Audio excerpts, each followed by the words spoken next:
أشهد أن محمدًا رسول الله.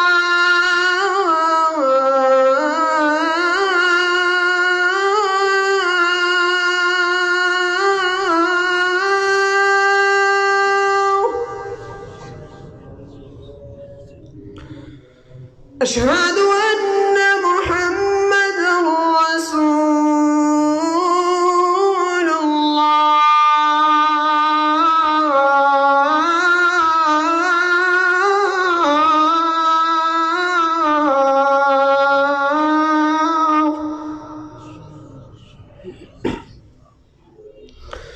حي على الصلاة.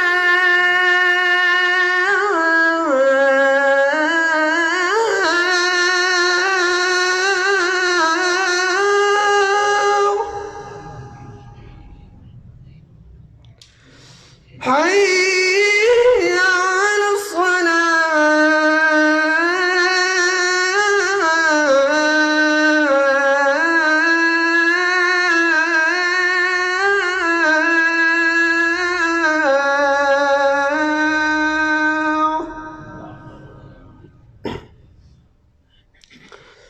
حي على الفلاح.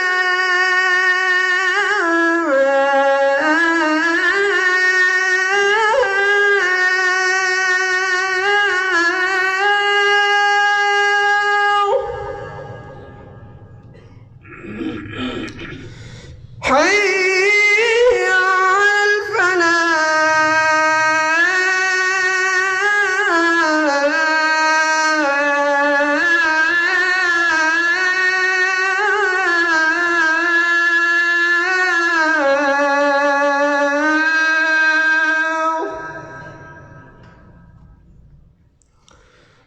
الله أكبر الله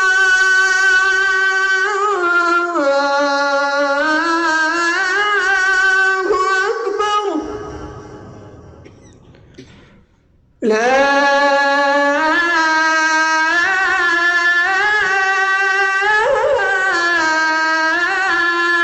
إله إلا الله.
إن الحمد لله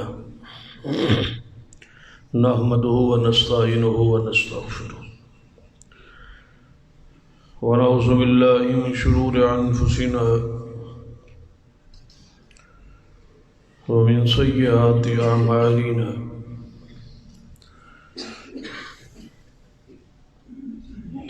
من يهد الله فلا مضل له ومن يضلل فلا هادي له أشهد أن لا إله إلا الله وحده لا شريك له وأشهد أن محمدا عبده ورسوله أما بعد فإن خير الحديث كتاب الله وخير الهدي هدي محمد صلى الله عليه وآله وسلم وشر الأمور محدثاتها وكل محدثة بدعة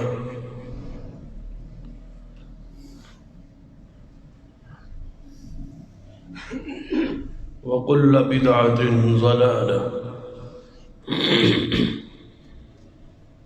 أما بعد فأعوذ بالله السميع العليم من الشيطان الرجيم من همزه ونفخه ونفثه. بسم الله الرحمن الرحيم.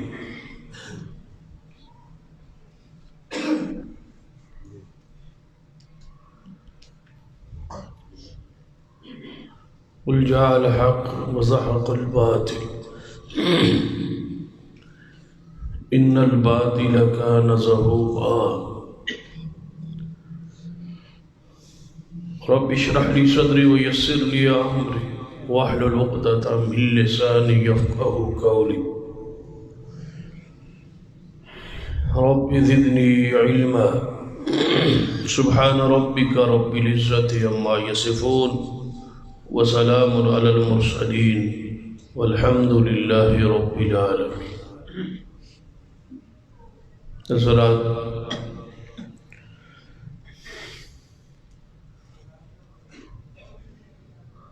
راہ حق جو ہے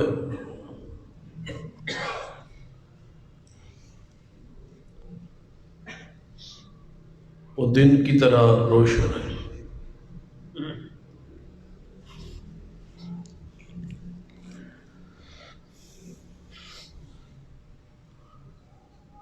اس کی وضاحت اور صراحت کے لیے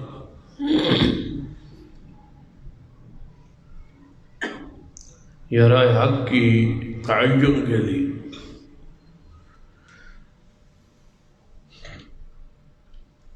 معصوم انبیاء علیہ السلام تشریف لائے.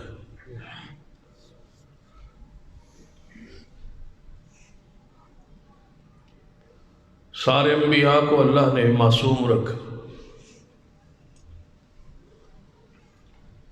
تاکہ انہوں دی امت لئی رائے حق کا تعین ہوئی.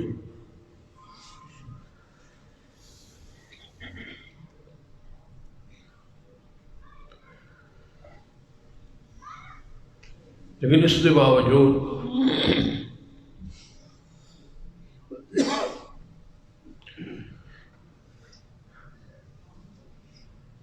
اکثریت ایسی ہے جن پر رائے حق پوشیدہ ہے.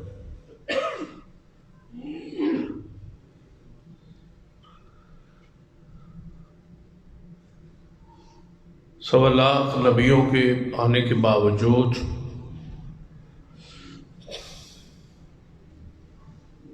کتابیں حاصل ہونے کے باوجود اور ساری آسمانی کتاباں دے اندر بصیرت بھرے دلائل کے باوجود عقلی اور نقلی دلائل بیان کے باوجود اکثریت پر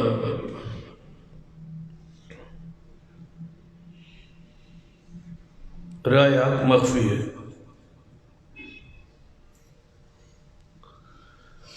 تھوڑا گروہ ہے اور ہے صحیح اور ہر دور میں رہا اور ہر دور میں رہے گا.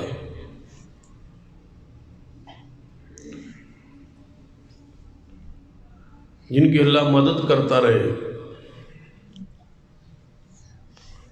اور حق راہ ان پر واضح کرتا رہے گا اور حق پر وہ قائم رہیں گے، ڈٹے رہے.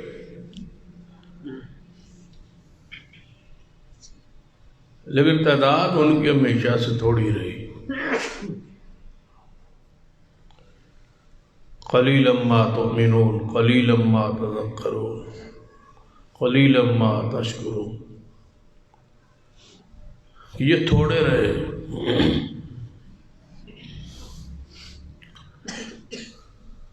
اکثریت پر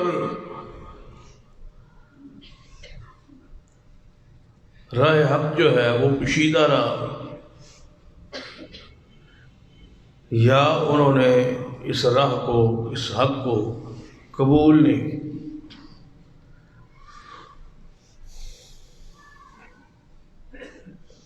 سیدنا ابو بکر صدیق رضی اللہ تعالی فرمان ہے کہ قیامت والے دن ترازو میں حق ہی بھاری ہوگا، کیونکہ حق ہی بھاری ہونے کے لائق، اور ترازو اندر باطل ہلکا ہوگا، کیونکہ وہ ہلکا ہونے کے لائق۔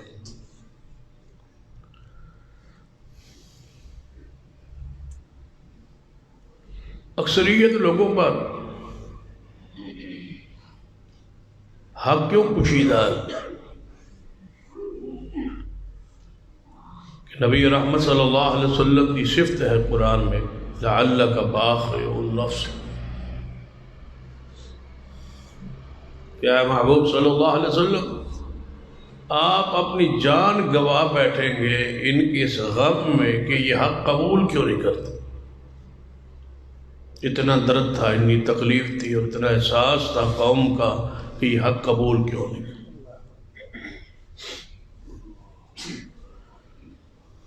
اور اہل حق لئی یہ تڑپ ضروری ہے کہ باطل کو باطل پر، شرک کرنے والے کو شرک پر، بدعت کرنے والے کو بدعت پر دیکھ کے وہ جو اڑتے ہیں، پریشان ہوتے ہیں، یہ ایمان کی علامت۔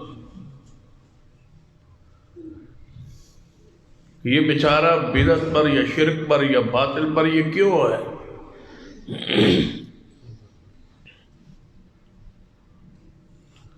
نبی رحمت صلی اللہ علیہ وسلم کو تو قرآن پاک میں کئی مرتبہ حوصلہ دی ہے کہ آپ صبر کیجیے ان کے کفر پر، ان کے مذاقوں پر، ان کے استہزاء کرنے پر آپ صبر کیجیے۔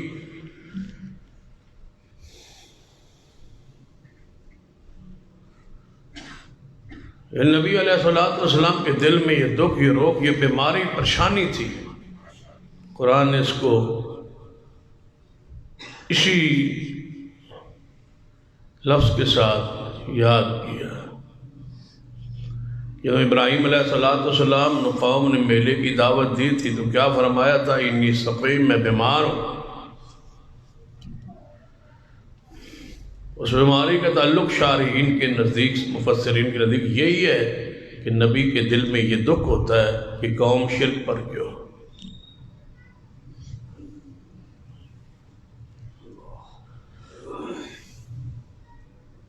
ہم بھی تڑپتے ہیں، وعظ ہوتے ہیں، خطبات ہوتے ہیں، دروس ہوتے ہیں، جلسے ہوتے ہیں، پروگرامز ہوتے ہیں، کتابیں موجود ہیں، دعوت کا سلسلہ موجود ہے، اس کے باوجود اکثریت حق پر نہیں، اس کو قبول نہیں کرتی۔ اس کی وجوہات کیا ہے؟ حالانکہ ہر بندہ جو ہے وہ حق پر، فطرت پر پیدا ہو۔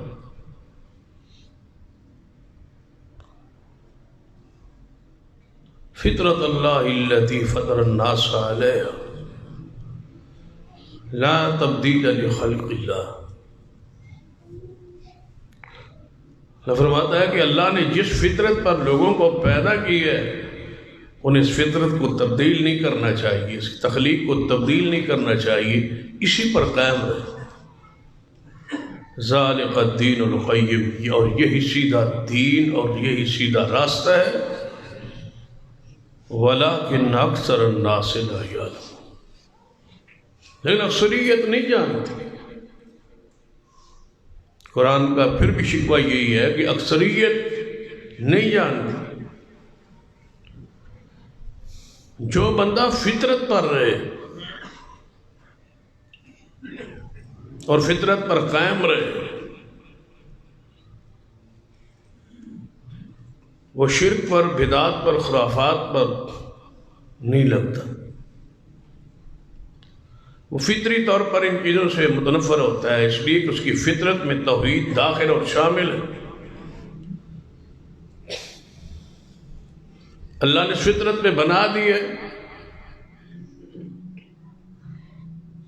آگے اس فطرت کے اندر دلائل کو داخل کرنا اور غور کرنا اور توجہ کرنا اس کا کام تھا. یہ خارجی چیز تھی قرآن اور حدیث، جس کو یہ لے نہیں سکا.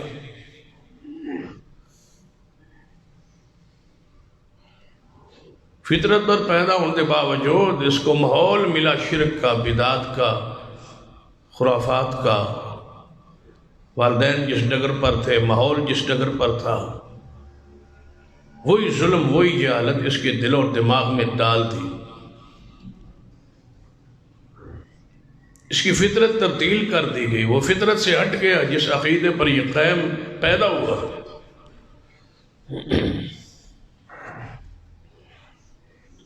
چھوٹے سے چھوٹا بچہ ہو، اس میں ذرا شعور داخل ہو تو اس اللہ کے بارے میں سوال کریں تو وہ اپنی انگلی آسمان کی طرف اٹھا کے بتلائے گا کہ میں فطرت پر ہوں اور مجھے بنانے والا اوپر ہے. یہ اس کی فطرت ہے جو بولتی.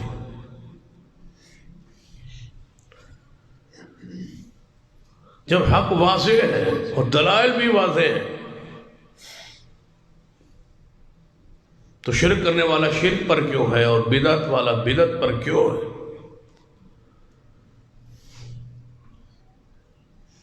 اس کی بنیادی وجوہات جو قرآن اور حدیث میں موجود ہے،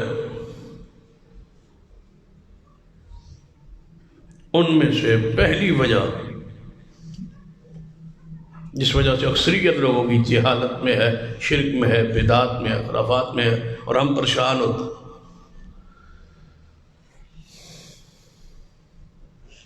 اور یاد رکھیے، حق ملتا اسے ہے جو حق کا متلاشی ہو، جو طلبگار ہو. یہ اللہ کی سب سے بڑی نعمت ہے کہ اللہ اس کو دنیا میں رہتے ہوئے حق کی توفیق بخشے.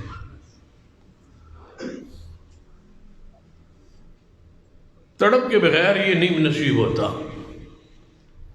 وَيَهْدِي إِلَيْهِ مَن يُنِيبُ، ہدایت اسے ہی دی جاتی ہے جو اس کی طرف جھکتا ہے، غور کرتا ہے، کوشش کرتا ہے، توجہ کرتا ہے. وَوَجَدَكَ ضَالًّا فَهَدَىٰ،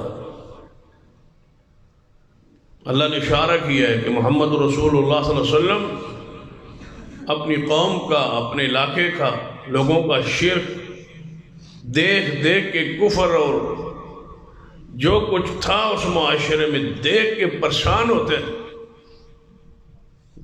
اعلان نبوت سے پہلے، اور پھر تڑپتے تھے کہ یہ لوگ، ان کا کیا بنے گا اس حالت میں؟ اگر انہیں موت آ گئی تو ان کا کیا بنے؟ کوئی ایسی رہنمائی نصیب ہوتی کہ میں اس قوم کو دلدل سے نکال دیتا تو آپ اس پریشانی کے عالم میں غار حرا میں چلے جاتے، الگ تھلگ ہو،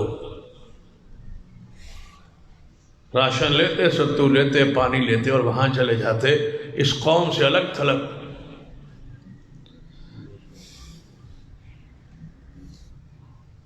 جب راستے کا وہ تعین نہیں ہو رہا تھا تو رسول رحمت صلی اللہ علیہ وسلم یا غار میں رہے.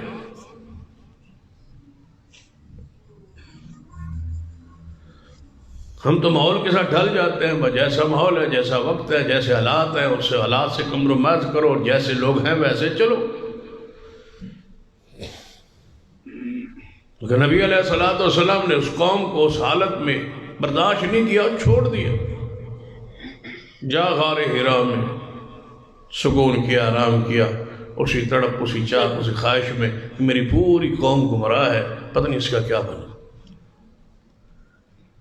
قرآن نے اس کو کن الفاظ میں بیان کیا؟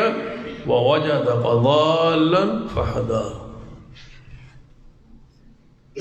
اس تڑپ، اس چاہت میں رب نے آپ کو پایا، پھر وہاں ہدایت کا نسخہ دے کے غار حرا سے اتارا. فَهَدَىٰ، قرآن دیا، حدیث دی، وحی دی، نبوت بخشی. فرمایا جس تڑپ میں یہاں آئے ہو نا، اب ذرا نکلو اور اس قوم کو سنوارو. یہ ہے حق اور یہ ہے، اس کا تعین کر دیا، آپ جائیں۔ پھر وہ تفصیل ہے، فطری بات، رسول اللہ صلی اللہ علیہ وسلم پر خوف بھی ہے، فطری خوف ہے، پریشانی ہے، یہ کیا ہوا؟ پہلی وہی تھی، گھر گئے اور چادر اوڑھ کے لیٹ گئے، تو پھر وہی آئی تھی نا، یا ایھا المدثر قم فانذر وربک فکبر۔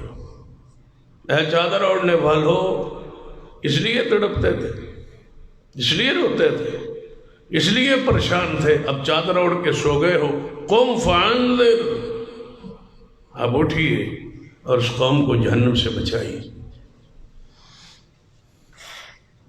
وانذر عشیرتک الاقربین، رشتہ داروں کو بلائیے اور اللہ کے عذاب سے ڈرائیے، اس قوم کو ڈرائیے، اٹھیے، اب اٹھنا ہے، آپ کا کام سونا نہیں ہے۔ جس کو اللہ حق دے دے اس پر ضروری ہے کہ حق ایک ایک بندے تک پہنچائے۔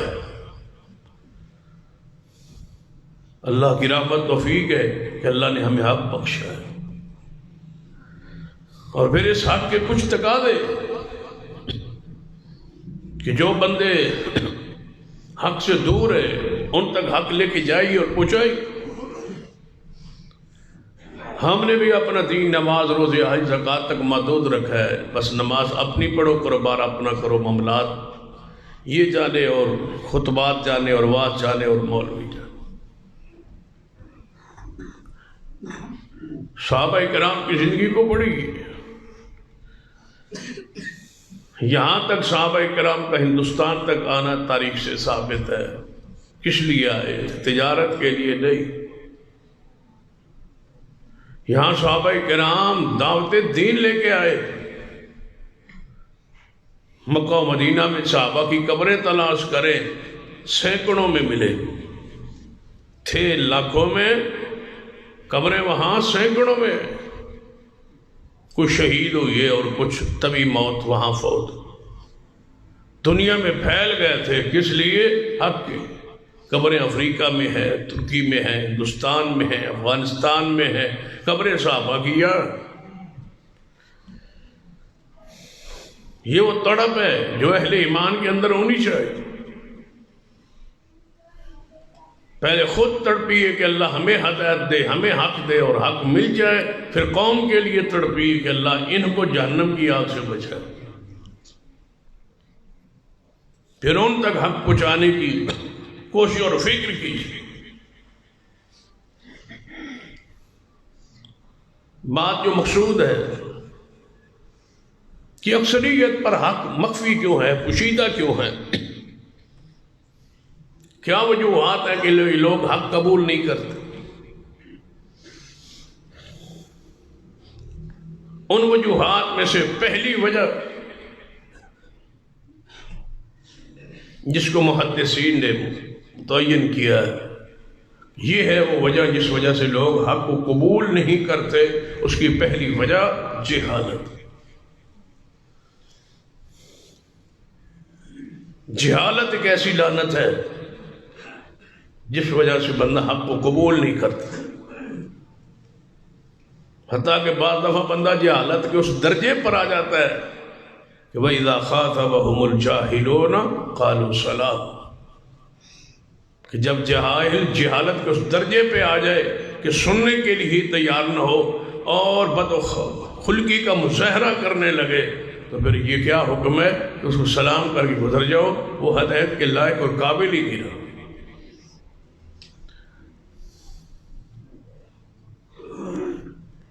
ان لوگوں سے حق کو، دلائل کو، بصیرت کو دور کر دیا گیا، ان کی فطرت بدل دی گئی۔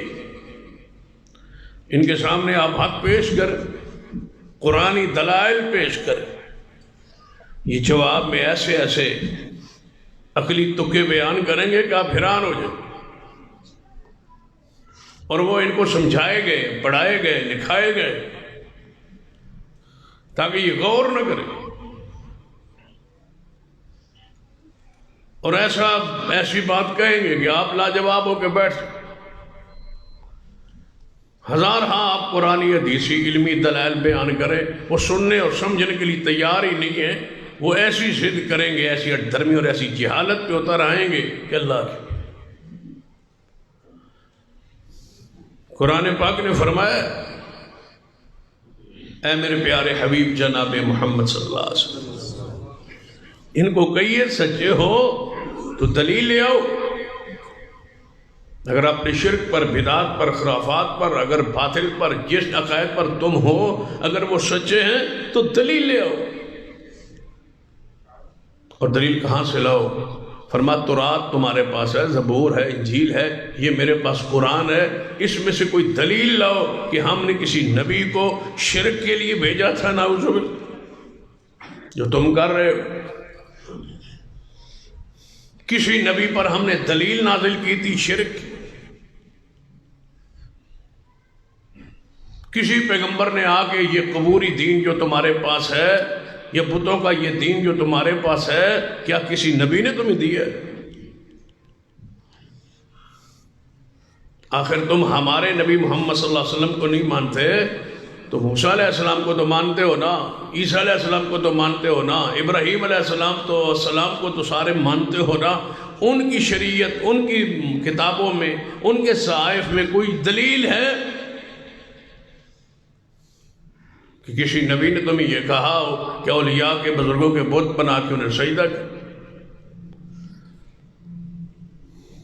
یا کسی بزرگ فوت ہونے والے کی قبر بنا کے اس کے اوپر جھکنا تمہیں کسی نبی نے اور کسی نبی کی کتاب میں یہ درس، یہ سبق دیا ہے تو دلیل لاؤ.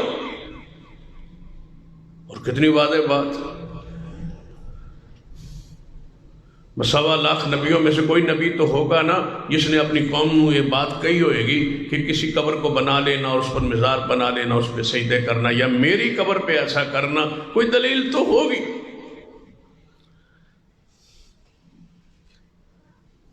آج تک اہل شرک کے پاس کوئی دلیل نہیں.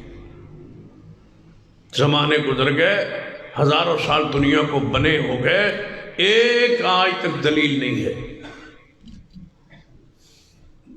کسی نے کہا ہو کہ نہیں پختہ قبر کی یہ دلیل ہے، اس پر مجاور بننے کی یہ دلیل ہے، اس پہ سجدہ کرنے کی یہ دلیل ہے، اس پر طواف کرنے کی یہ دلیل ہے، اس پہ اکٹھا ہونا، اجتماع کرنا، عرس کرنے کی یہ دلیل ہے.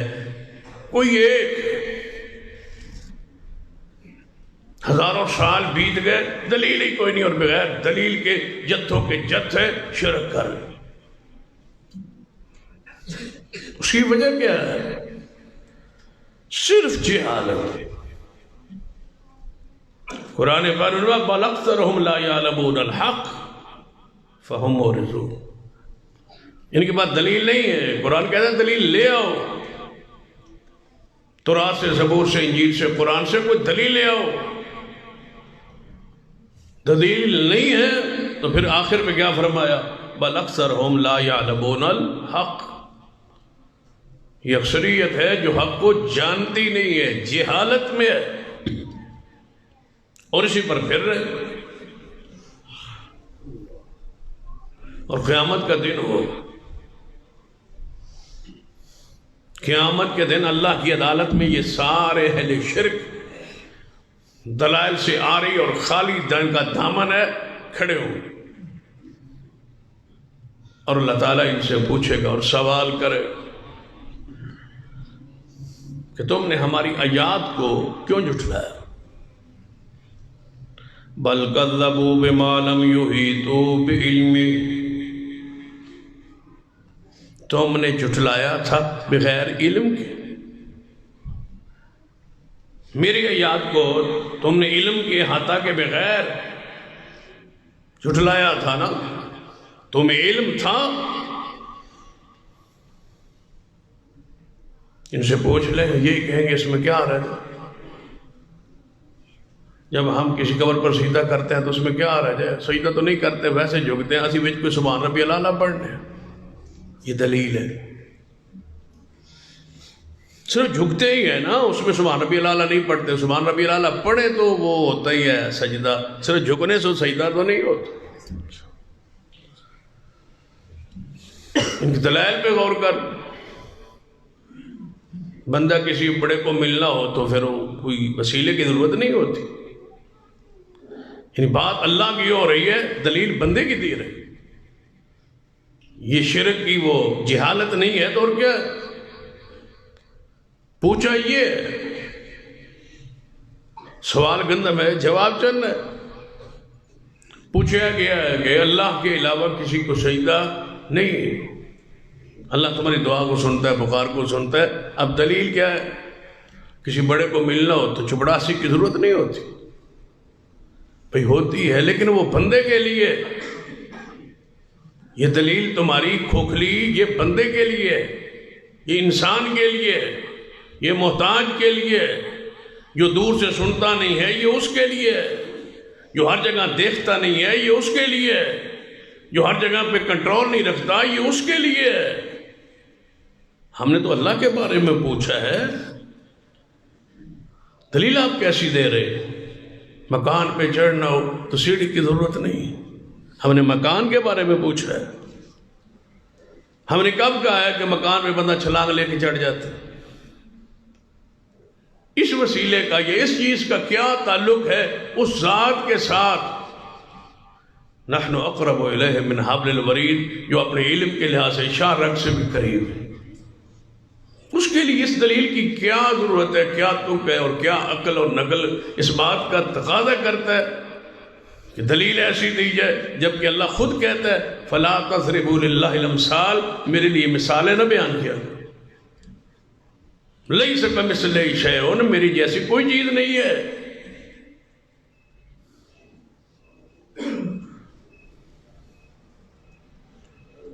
یعنی ایک دوسرے کا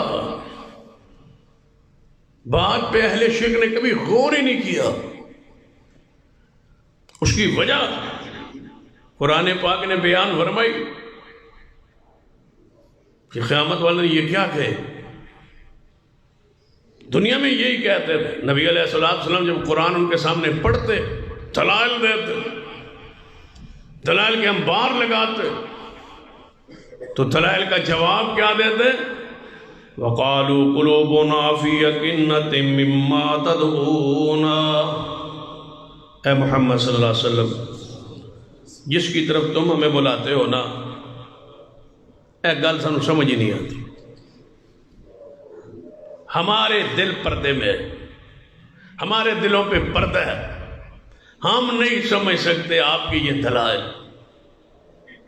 ان کے پر شرک ایسا پردہ چڑھ چکا ہے، سمجھا لو. نہیں سمجھے، اس کی وجہ صرف جہالت، پردہ ہے دل پر. ختم اللہ علی قلوبہم وعلی سمعہم وعلی ابصارہم. ان کے کانوں پر، ان کی آنکھوں پر، ان کے دلوں پر ایسا مہر لگ چکی ہے کہ ان کو سمجھ نہیں آتی. قرآن کہتا ہے دل ہیں سوچتے نہیں، آنکھیں ہیں دیکھتے نہیں، کان ہیں سنتے نہیں. یہ پردے میں جس کی طرف تسی سنو بلاندے ہو نا، مما تدعونا الیہ وفی آذاننا وقر. ہمارے کانوں میں بھائی پردہ ہے، اسی تہاڈی گل سمجھ بھی نہیں سکتے، ساڈے دل بھی پردہ جن تے اسی اونج ہی بہرے ہیں تہاڈی گل سن دی. اور اس پر کئی دلائل موجود ہے. مولوی کہتے ہیں کہ اگر بھابیوں کو مولوی ہو بات کردہ بھی رہے تو اسی ایویں سمجھو کہ اسی بہرے اسی سن دے. سانو سمجھ نہیں آتی جی، ساڈے بالکل جیسا کنج روئی پائی. کیا کہتے تھے کافر؟ لا تسمعوا لہذا القرآن والغوا فیہ. کافر کہتے تھے کہ محمد مصطفیٰ جب قرآن پڑھے نہ سنو، شور کرو تاکہ ہم غالب رہیں. اگر تم نے سن لیا پھر سمجھو کہ یہ ساری چیزیں ختم ہو جائیں گی اور محمد مصطفیٰ علیہ السلام تم پر ان کا دین غالب آ جائے. شور کرو، سنو نا. یہ وہ حربے ہیں جو پرانے ازمائے جا رہے ہیں. وہ کہتے تھے نہ سنو اس قرآن. پھر کہتے تھے محمد صلی اللہ علیہ وسلم اپنی آواز کو حویلی تک محدود رکھو، تھوڑی بار آواز نہ ہے. یہ سارے حربے قرآن میں، حدیث میں، سیرت میں موجود ہے جو کفار کہتے ہیں. کہتے ہیں بل وجدنا علیہ آباءنا، ساڈے پیو دادے غلط ہے. اتنا سخت ہتھیار ہے جس نو بندہ چھڈ ہی نہیں سکتا. بندہ سوچتا ہے یار جی انہاں دی گل منی ہے تو مطلب میرا ابا جڑا فوت ہو گیا اس عقیدے پر وہ تو گیا جہنم میں، نعوذ باللہ میرا پیو جہنم میں. یہ کیوں ہو سکتا؟ ساڈا پیو غلط ہے، ساڈا دادا غلط ہے، پڑدادا غلط ہے. بس تہاڈا پڑدادا شیخ الحدیث ہے. اس کی علمی حیثیت کیا تھی؟ جیسے تم ہو ویسے وہ تھا، جیسے تم ان پڑھ ہو ویسے وہ ان پڑھ تھا، جیسے تم جالوں میں پھنسے ہو ویسے وہ جالوں میں پھنسے ہوئے تھے بیچارے. پھر بندہ دیکھو اتنے مولوی جو ہمارے مسلک ہے وہ سارے غلط ہے، وہ سارے پھر جہنم میں جائیں، وہ سارے باطل پر ہیں. یہ ایسی چیزیں ایسے مغالطے ایسے وہم، اور یہ بات کہتے تھے کفار بھی قریش بھی. اے محمد صلی اللہ علیہ وسلم جی اسی غلط ہے تو پھر ذرا آبا و اجداد دے بارے دسو، ساڈا آبا و اجداد کدھر جان. ہن نبی علیہ السلام فرماتے با تہاڈا پیو دادا جدے تساں جانا ادھر ہی جان گے. ایسے نہیں فرمایا. آپ نے بھی بڑے پیارے انداز میں فرمایا وہ گزر چکے، وہ فوت ہو چکے، ان کے معاملات اللہ کے حوالے ہے. پہلے تسی تو اپنی باتیں کرو. وہ ایک قوم تھی، وہ ایک جماعت تھی، وہ لوگ تھے، وہ گزر گئے، ان کے معاملات اللہ کے ساتھ ہیں. اور یہ بھی وہ حکمت تھی جو اللہ نے محمد مصطفیٰ کو عطا کی تھی صلی اللہ علیہ وسلم. بھئی ان کو چھوڑو، وہ اللہ کے بندے تھے، وہ دنیا سے چلے گئے، ان کے معاملات اللہ کے ساتھ. حالانکہ وہ کہلوانا چاہتے تھے کہ رسول اللہ فرمائیں اور ہم یہ پراپوگنڈا کریں کہ ہمارے آبا و اجداد کو بھی یہ نعوذ باللہ جہنمی کہتے ہیں. نبی علیہ السلام نے اللہ نے ایسی حکمت بھرا جواب عطا فرما، محبوب فرما دیجئے وہ ایک قوم تھی گزر گئی، ان کے اعمال ان کے ساتھ، تمہارے اعمال تمہارے ساتھ. دلائل علم اس کے بغیر توحید کو سمجھنا مشکل. اہل شرک کے دلوں پر پردے، کانوں پر پردے آ چکے، ان کو اتارنا ہماری شرعی ذمہ داری فریضہ ہے کہ ہم ان پتھروں کو توڑے، پردوں کو کراس کر کے ان کے دل و دماغوں میں یہ بات ڈالیں کہ یہ دلائل ہیں اور بصیرت ہے، اور آپ جہالت پر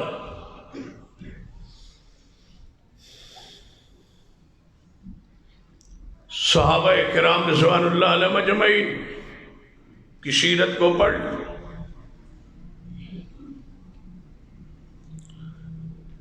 کہ انہوں نے کس کس طرح دلائل سے اپنی قوم کو، اپنے علاقے کے، اپنی قوم برادری کے لوگوں کو اس عقیدے کو سمجھایا ہے.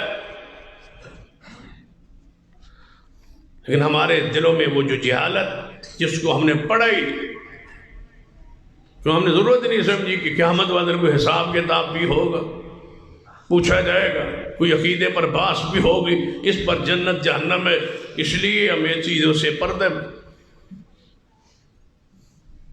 اور قوم کو آئے روز شرک پر، بدعات پر، خرافات پر، غیر اللہ کی شور و پکار پر لگایا جائے، اور اس بات کو اتنا حساس بنا دیا جاتا ہے کوئی بندہ ہمت کے بغیر اس کا رد بھی نہ کر سکے. ظاہری میں وہ معمولی ہوتا ہے.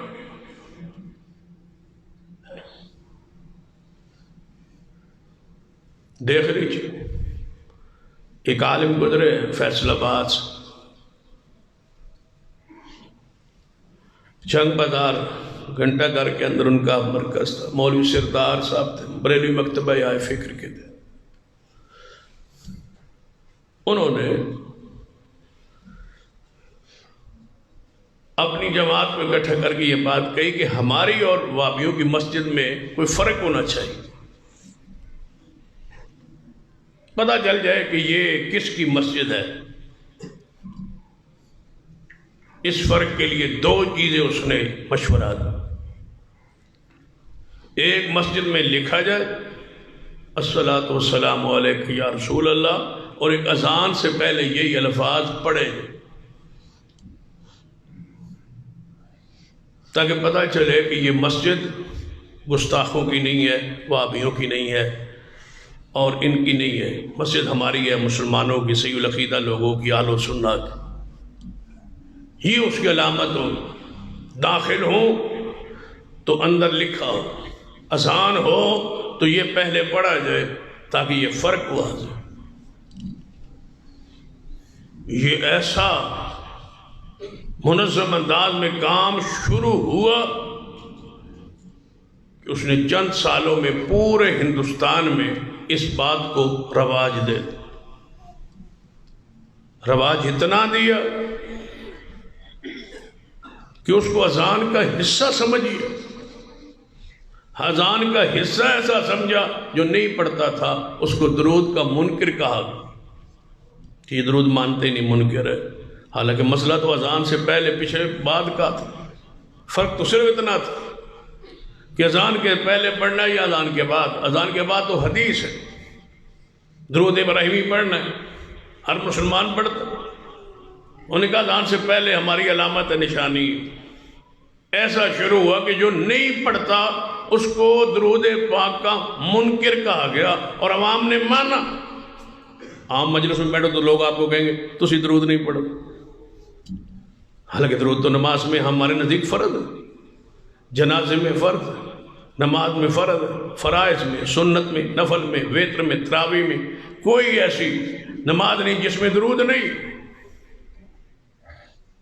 اذان کے بعد بھی درود سنت ہم پڑھتے، سکھاتے۔ دعا سے پہلے، دعا کے اخیر میں درود پڑھنا ضروری سمجھتے ہیں، تب دعا قبول ہوتی۔ اختلاف تو صرف یہ تھا کہ اذان سے پہلے ثابت ہے یا نہیں، اس کو اتنا پروپیگنڈا دیا کہ یہ درود کے منکر ہے۔ دور حاضر نے کہا بھائی یہ جو جلسوں میں تقریروں میں نعرے لگتے ہیں یہ تو سارے ہی لگاتے ہیں، نعرے تکبیر، نعرے رسالت ہم لگاتے ہیں، یہ شان رسالت لگا لیتے ہیں۔ کوئی ایسا نعرہ ہو جس سے فرق واضح ہو، تو اب نعرہ شروع ہوا لبیک یا رسول۔ حالانکہ ہمارے دیکھتے دیکھتے آج سے 5 سال پہلے، 4 سال پہلے کسی بھی پریویوں کے جلسے میں یہ نعرہ بطور نعرہ نہیں لگتا تھا۔ ایک بندہ اٹھ کے لبیک لبیک کہنے لگے اور دوسرے ساتھ یا رسول اللہ کہتے رہے، حتیٰ کہ وہ آدھا گھنٹہ 15 منٹ یہی کہتے رہے۔ ایسا نہیں ہوتا تھا، اب ہے، اب کوئی جلسہ ایسا نہیں ہے جس میں یہ علامت بنائی، نشانی بنائی کہ ہمارے جلسے کا فرق واضح ہو۔ اور پھر مزے کی بات ہے، پہلے تیاری کی پھر دلائل تھی کہ نبی علیہ السلام جب صحابہ کرام کو بلاتے تھے یا معاذ تو آپ فرماتے لبیک یا رسول اللہ، یا سعد لبیک یا رسول اللہ۔ جی میں تو کوئی بلایا ہے استاد جی، تو بندہ کیا تھا جی حاضر استاد جی، حاضر جی میں موجود ہیں جی۔ تو صحابہ کرام تو عربی میں یہ کہتے تھے نا لبیک یا رسول اللہ، جب رسول اللہ بلاتے تھے کسی کو آواز دیتے تھے لبیک یا رسول اللہ، جی یا رسول اللہ میں حاضر، رسول اللہ سامنے۔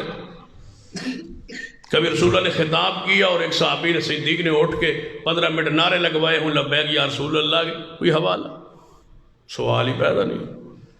صحابہ کرام حضور کے جانے کے بعد کہیں اکٹھے ہو کے 15-20 منٹ یہ نعرہ لگاتے رہے ہو، نہیں۔ کبھی صحابہ کرام رسول اللہ کے جانے کے بعد گلی میں چلتے چلتے لبیک یا رسول اللہ لبیک یا رسول اللہ کا وظیفہ کر رہے ہو، نہیں ہے۔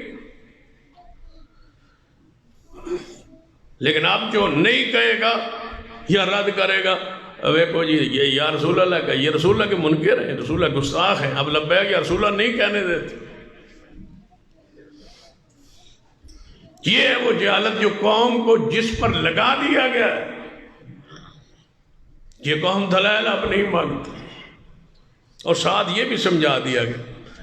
ایک کلے میں سن رہا تھا جس میں ایک شیخ کہہ رہے تھے دلیلہ دلولہ دی کوئی لوڑ، تسی کئی روکو، تسی کسی کے پراپیگنڈے میں نہ آنا، دلائل مانگ۔ دلائل کیا ہوتے ہیں؟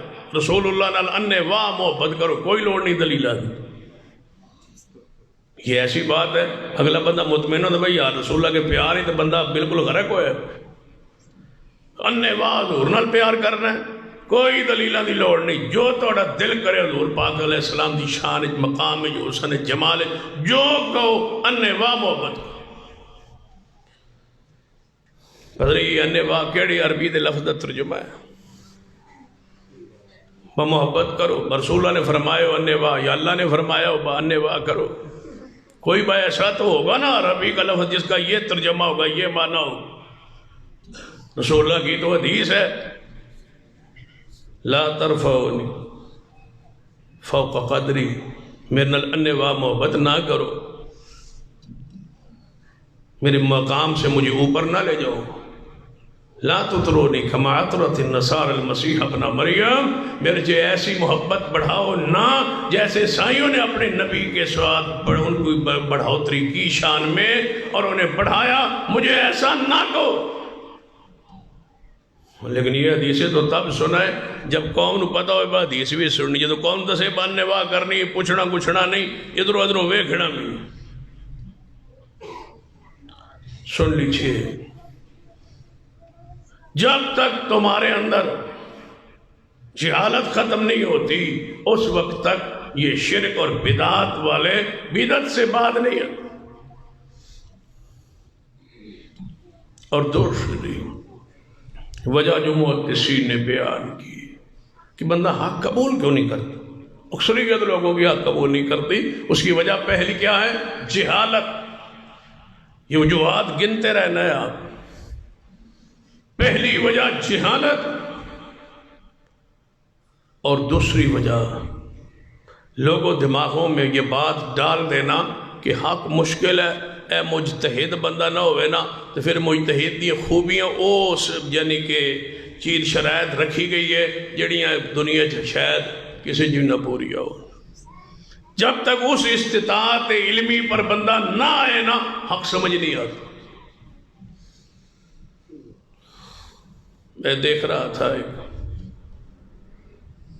مولوی صاحب کا کلپ کہہ رہے تھے، پوچھا ان سے کسی بڑے ایک پروگرام میں وہ بیان کر رہے تھے، تقلید کا مسئلہ ان سے وہ پوچھ رہے تھے، وہ کہتے تھے کہ عقیدے میں تقلید نہیں ہوتی، مسائل میں تقلید ہوتی ہے، کیونکہ ہر بندہ سمجھ نہیں سکتا مسائل، اس لیے ایک عالم کی تقلید کی جاتی ہے، اور ہم امام ابو حنیفہ رحمۃ اللہ علیہ کی کرتے ہیں۔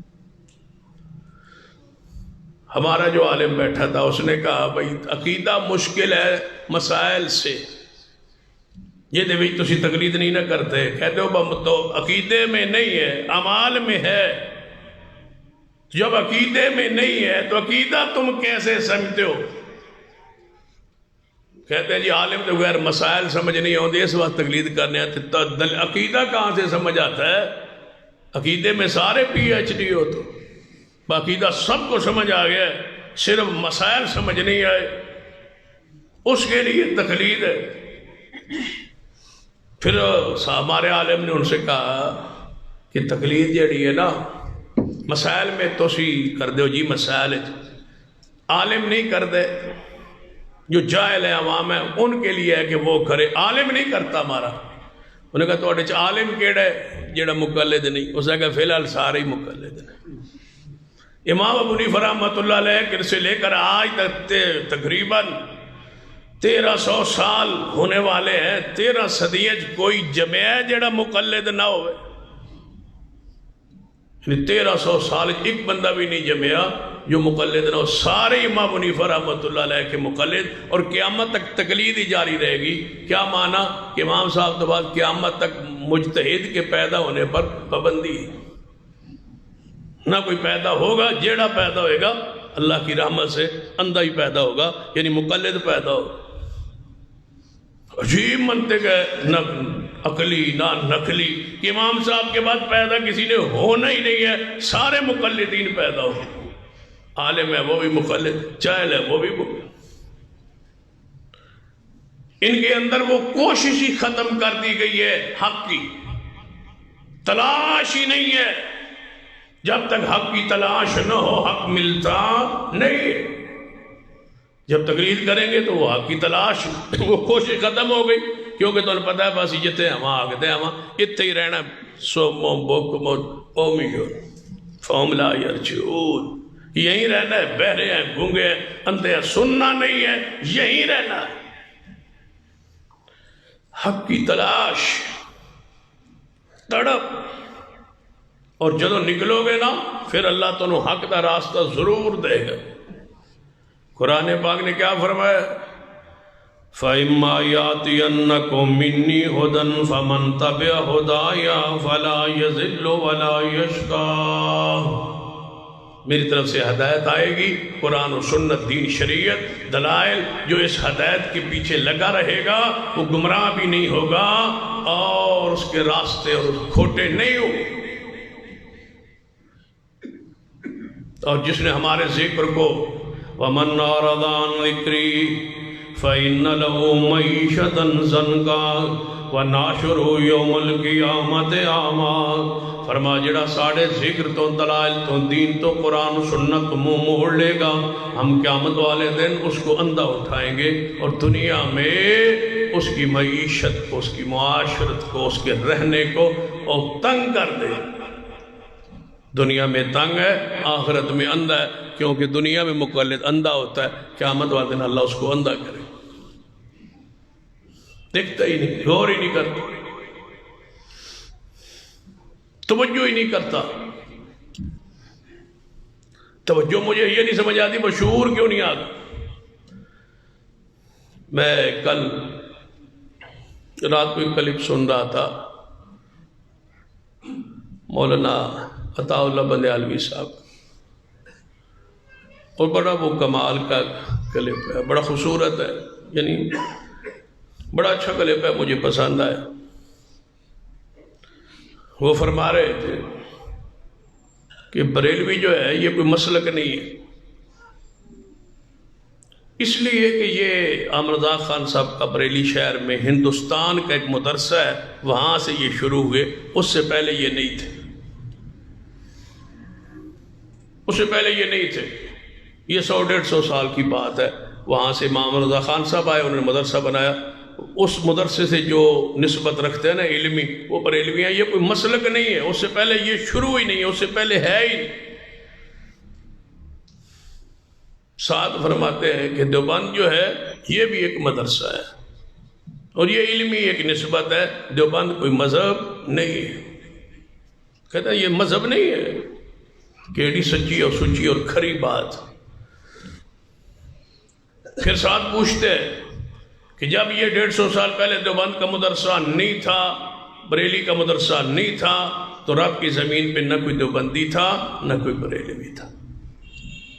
کہتے ہیں اب بھی یہ افغانستان ہے، بنگلہ دیش میں، ہندوستان میں، ادھر ہے، ادھر دنیا میں جائیں تو نہ دیوبند ہے نہ بریلی، یہ کچھ بھی نہیں۔ کہتے ہیں ان سے پہلے، ان دو مدارس کے بننے سے پہلے جو لوگ تھے، بتاؤ وہ مسلمان تھے، حق پر تھے یا نہیں تھے؟ اگر وہ حق پر تھے تو وہی حق ہے نا جو ان سے بننے سے پہلے تھا، یا تو پھر ان کو کہو کہ وہ سارے باطل تھے۔ یہاں تک بات ان کی ہے، آگے میری ہے کہ تھوڑا سا اور پیچھے چلے جائے، یہاں تک آپ پہنچے ہیں، اللہ آپ کو صحیح سمت ملے اور ہم دعوت دیتے ہیں اس مسلک کو، اس منہج کو۔ جب اس حد تک آپ پہنچے ہوئے ہیں، دل آپ کا یہ کہہ رہا ہے کہ یہ مذہب نہیں ہے، تو پھر آگے قبول کیجئے مسلک اہل حدیث اس وقت سے مسلک ہے جب سے رسول اللہ کی حدیث ہے، اس کو قبول کیجئے۔ جب فطرت کی طرف اللہ آپ کی دل میں کوئی بات ڈالتا ہے تو فطرت کو قبول کر لیجئے۔ اگلی بات یہاں تک تو انہوں نے فرمایا کہ میں کہتا ہوں جب دیوبند نہیں تھا تو مذہب یہ مسلک دیوبند نہیں تھا، جب بریلوی کے اندر عالم نہیں تھا تو مسلک بریلوی نہیں تھا۔ تو پھر تھوڑا سا آگے بڑھے، جب امام ابو حنیفہ نہیں تھے تو مسلک حنفی بھی نہیں تھا، جب شافعی نہیں تھے تو مسلک شافعی نہیں تھا، جب مالکی نہیں تھے تو مسلک مالکی نہیں تھا، جب احمد بن حنبل نہیں تھے مسلک حنبلی نہیں تھا، جب جعفر صادق نہیں تھے مسلک جعفری نہیں تھا۔ کب سے حدیث ہے؟ جب سے حدیث ہے اس وقت سے اہل حدیث ہے، اور قرآن بعد میں نازل ہوا، حدیث مصطفیٰ پہ پہلے نازل ہوئی۔ قرآن آیا اقرا، پیغمبر نے فرمایا ما انا بقارئین، یہ حدیث ہے پہلی، ما انا بقارئین، میں بے کا پڑھا ہوا نہیں ہوں، کیا پڑھوں؟ پھر جبریل نے دبایا، واپس گئے، پھر زبان پہ اقرا بسم ربک الذی جاری ہوا۔ حدیث پہلے نازل ہوئی، قرآن بعد میں نازل ہوا۔ حدیث نے تعارف کرایا قرآن کا، یہ قرآن ہے، یہ قرآن ہے۔ حدیث قرآن سے بھی نازل ہونے میں پہلے ہے، لہذا اہل حدیث اس دن سے ہے جب سے مصطفیٰ کی حدیث ہے۔ اس کو قبول کیجئے۔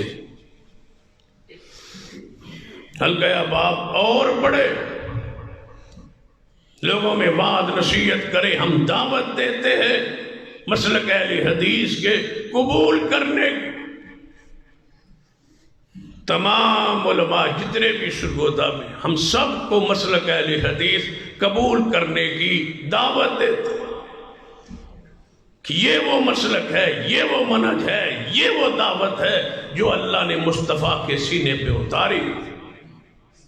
اس کو قبول کیجئے، اور کبھی تنہائی میں بیٹھ کے دعا بھی کر لیجئے کہ اللہ جو حق ہے نا وہ ہمیں عطا کر دے۔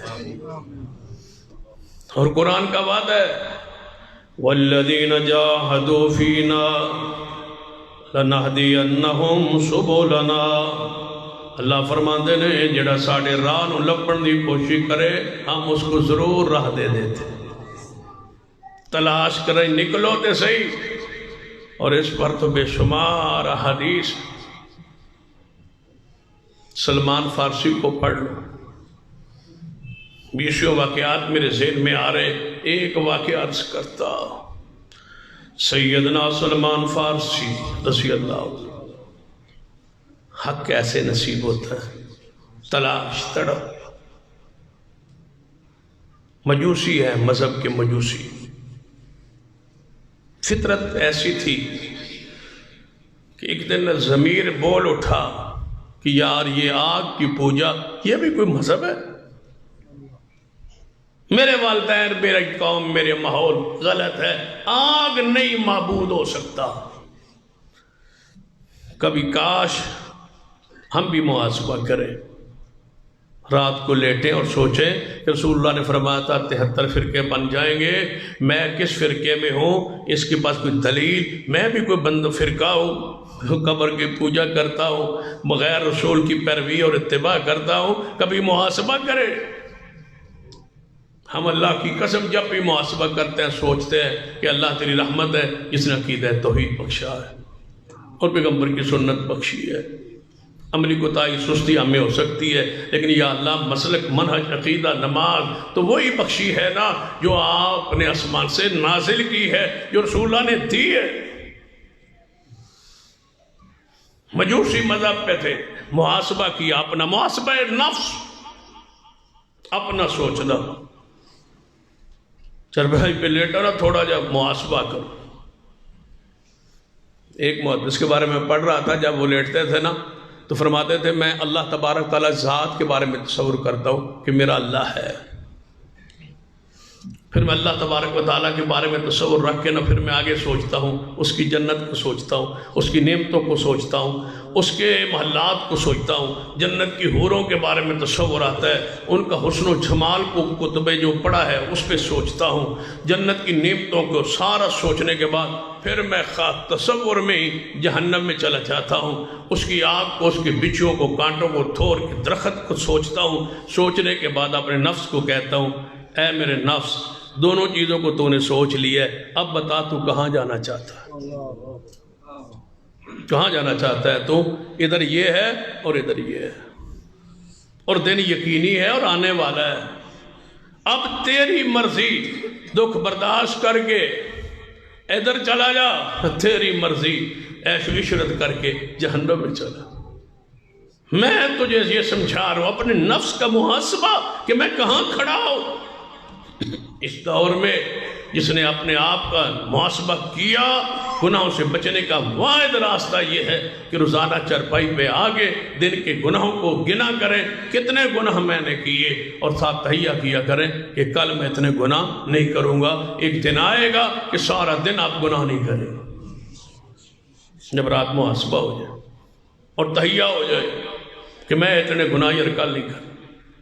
یہ مجوسی مذہب میں ہیں سیدنا سلمان رضی اللہ تعالیٰ عنہ، اپنے آپ پہ سوچ رہے یہ مذہب ٹھیک نہیں ہو سکتا، یہ نہیں ٹھیک ہو سکتا، یہ غلط ہے۔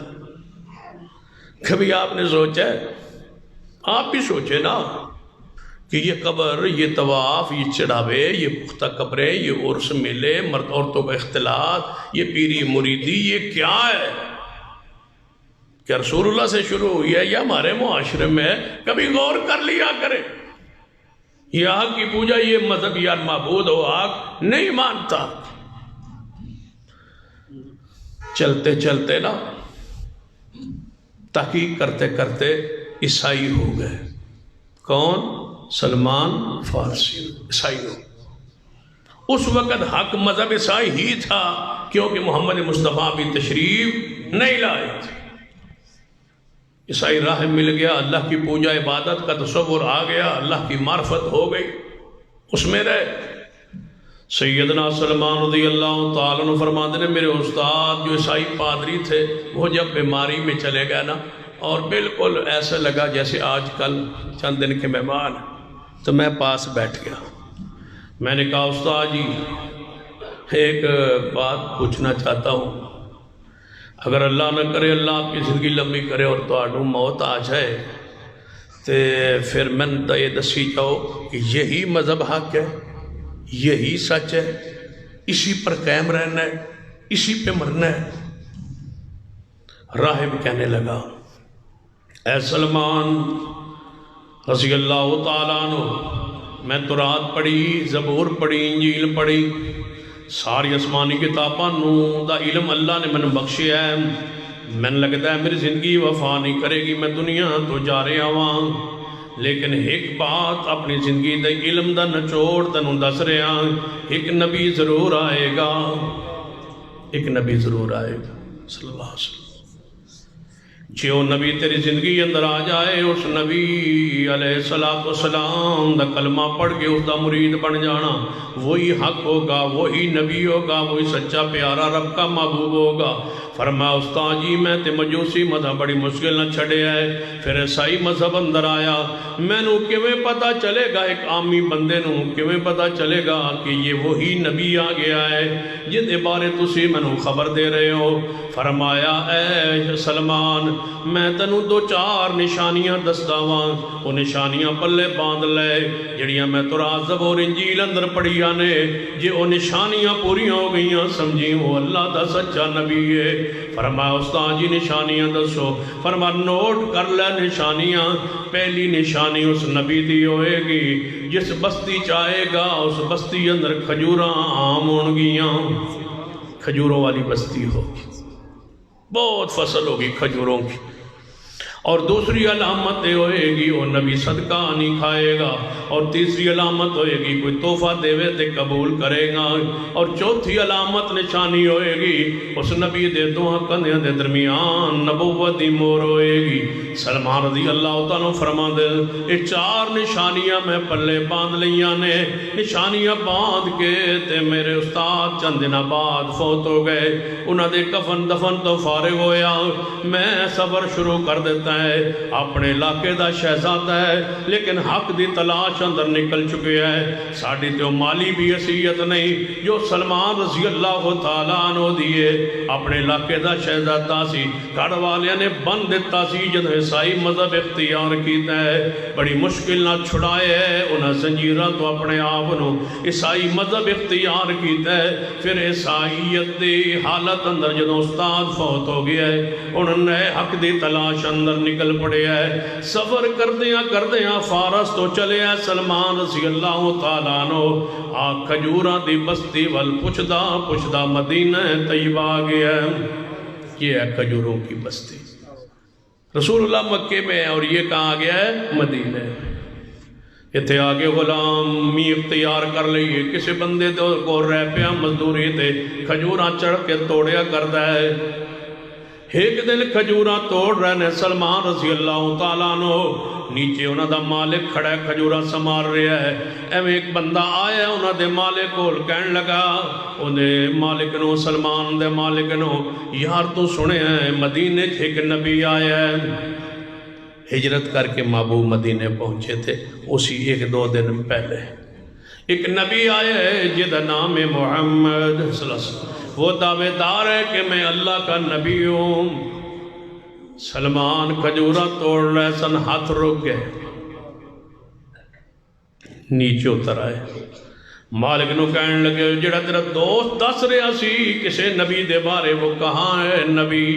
مالک اسے اندر آیا انہیں تھپڑ ماریا. تینوں اس نبی نال کی لگے تو کھجوراں توڑ. سلمان پھر کھجور وال چڑھ دے جا رہے ہیں تے دل ہی دل کہہ رہے ہیں میں مالک تو نہیں جاندا میں کھجوراں توڑا نہیں آیا, میں تو اس نبی کی ملاقات کے لیے حق کی تلاش میں نکلو تو صحیح. جہاں ہو وہاں غوط محاسبہ تو کرو میں ٹھیک ہوں, حق پر کھڑا ہوں یا باطل پر ہوں یا خرافات میں ہوں. سیدنا سلمان رضی اللہ رات تک کھجوراں توڑ دے رہے. شام ہوئی ہے, رات دا وقت ہویا ہے. کھجوراں چند لیاں نے مالک کو لو جڑیاں کھجوراں معاوضے اندر کھانے دے طور تے ملدیاں سنو لیاں نے. رات پوچھ دے پوچھان دے سیدنا ابو ایوب انصاری رضی اللہ تعالیٰ دے گھر پہنچ گئے. نبی علیہ السلام نال ملاقات ہوئی. تسی نبی ہو؟ جی ہاں میں نبی ہوں. تسا نبی ہون دا دعویٰ کیتا ہے؟ جی میں محمد الرسول اللہ صلی اللہ علیہ وسلم. سلمان کہنے لگے محبوب جی اے کھجورا تسی سفر کر کے آئے, توڑے صحابہ سفر کر کے آئے, دوروں آئے, تو انہوں مال دی کھانے دی خوراک دی ضرورت ہوئے گی. اے کھجورا نے صدقے اندر کھا لو. نبی علیہ السلام نے کھجورا پکڑیاں, فرمایا میرے صحابہ آپس ہی تقسیم کر لو, میں محمدی ذات اللہ نے صدقہ حرام کیتا ہے. سلمان کہنے لگے بستی کھجوروں والی بھی ہے اور یہ نبی صدقہ بھی نہیں کھا رہا. فرماتے نے چند دن گزرے, میں پھر کھجوراں لے کے حاضر ہوا. فرمایا یا رسول اللہ صلی اللہ علیہ وسلم اس دن بھی آیا سا کھجوراں لے کے اس صدقے اندر سن, تسا میرے سامنے تناول نہیں فرمائیاں. آج میں تحفہ لے کے آیا, یہ ہدیہ لے کے آیا. نبی علیہ السلام نے کھجوراں پکڑیاں, کھاون لگ پہ, تناول فرمان لگ پہ. فرمایا اللہ دا نبی ہدیے نو قبول فرمایا کرنا ہے. سلمان کہنے لگے تیجی نشانی دسی ہوئی استاد دی پوری ہو گئی, لیکن حق دی تلاش میں جاری ہے, حق دے بارے میں فکر جاری ہے. بار بار ان چوتھی نشانی رہ گئی ہے کہ دو کندھیاں دے درمیان نبوت دی مہر ہوئے گی. آپ نے قمیض مبارک جبہ پاک پہنے ہوئے ہیں, ادھر بار بار ویندے نے کہ کسے طریقے او جبہ کندھیاں تو ہٹے تے میں ویکھاں کہ مہر نبوت ہے یا نہیں. محبوب پانپ گئے. فرمایا اے سلمان ادھر کی وینے؟ فرمایا محبوب جی کندھے مبارک اگر منو وکھا دیو تھے. نبی علیہ السلام نے کپڑا ہٹایا, خطے مور نبوت لکھے ہوئے محمد الرسول اللہ. سلمان آگے ہوئے مور نو چوم لیا ہے. فرمایا محبوب جی کتنا فارس تو سفر کیتا سی حق دی تلاش اندر, آج میری مراد پوری ہو گئی ہے. آج من کلمہ پڑھا کے اپنا غلام بنا لو. والذین جاہدوا فینا لنہدینہم سبلنا, قرآن دے سبلنا لنہدینہم سبلنا. اسی ضرور راستہ تا کر دینے اس بندے نو جڑا حق دا متلاشی بن جائے. بہت سارے واقعات احادیث میں موجود ہیں, آئندہ خطبے میں انشاءاللہ تفصیل ہوگی. اقول قولی ھذا واستغفر اللہ لی ولکم ولسائر المسلمین وآخر دعوانا ان الحمد للہ رب العالمین.